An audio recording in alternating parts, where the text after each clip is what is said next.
Hello, I am Rebekah Hinojosa, a resident of the Rio Grande Valley region in Texas, impacted by next decade's proposed Rio Grande LNG project that Macquarie Bank is advising.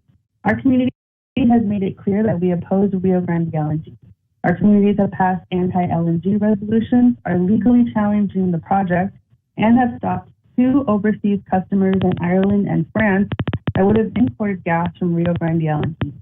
We will continue to do everything we can to stop LNG in our community. Today, we have delivered over 11,000 petition signatures from the U.S. Our Australian allies have delivered 20,000 petition signatures, urging Macquarie Bank to immediately consult with the Carrizo-Comecrudo tribe of Texas, the Australian First Nations, and withdraw from Rio Grande LNG and fracking in Australian basin. Why is Macquarie Bank continuing to advise the Rio Grande LNG project and finance fracking in Australia when there is clearly tremendous opposition? Well, in relation to the Rio Grande project, I'd just like to clarify again that, as I've done it in the past, that our role in this proposed project is limited to a financial advisory role. We're not an investor or a sponsor of this particular project or providing any finance ourselves. We have limited influence as an advisor on whether this project will proceed or not.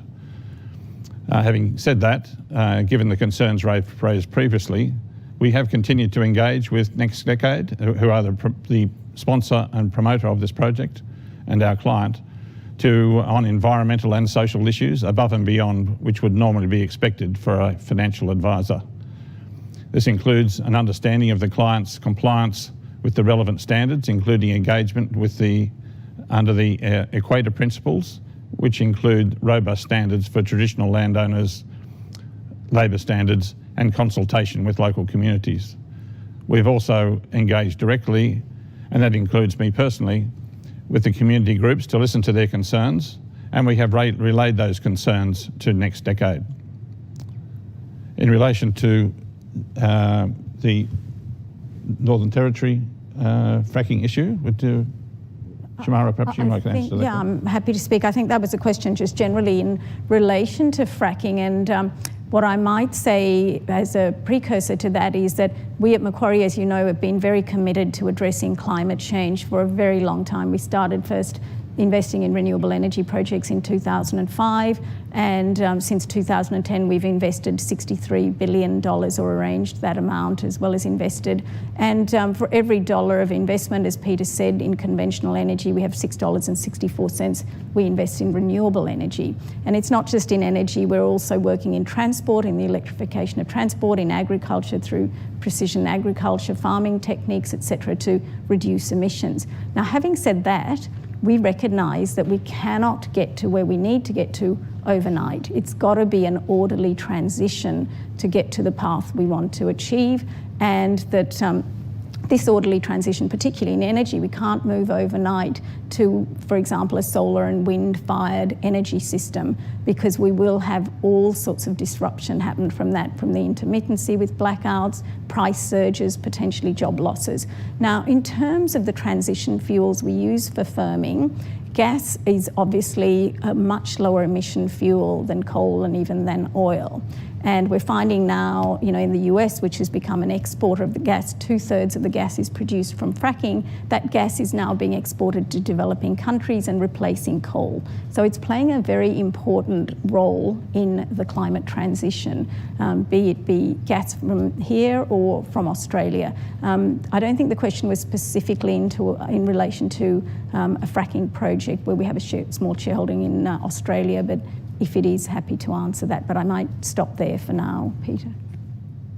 Thanks, Shamara. Yes, my question is fracking in the Beetaloo Basin in the Northern Territory. Right. Yeah. thank you for that. And on Shamara to answer that question as well. I'm happy to answer that then.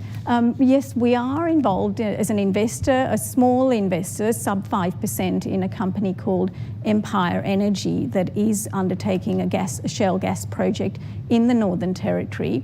Now, the Northern Territory had a rigorous government inquiry in relation to shale gas activity, and there was an extended moratorium there while the industry implemented all of the recommendations coming out of that inquiry. And whilst we don't control Empire, we are aware that they have observed all those requirements and have a robust approach in terms of making sure that they protect the water quality in a wide region around their project. So, for example, they invest in triple casing in terms of the water aquifers.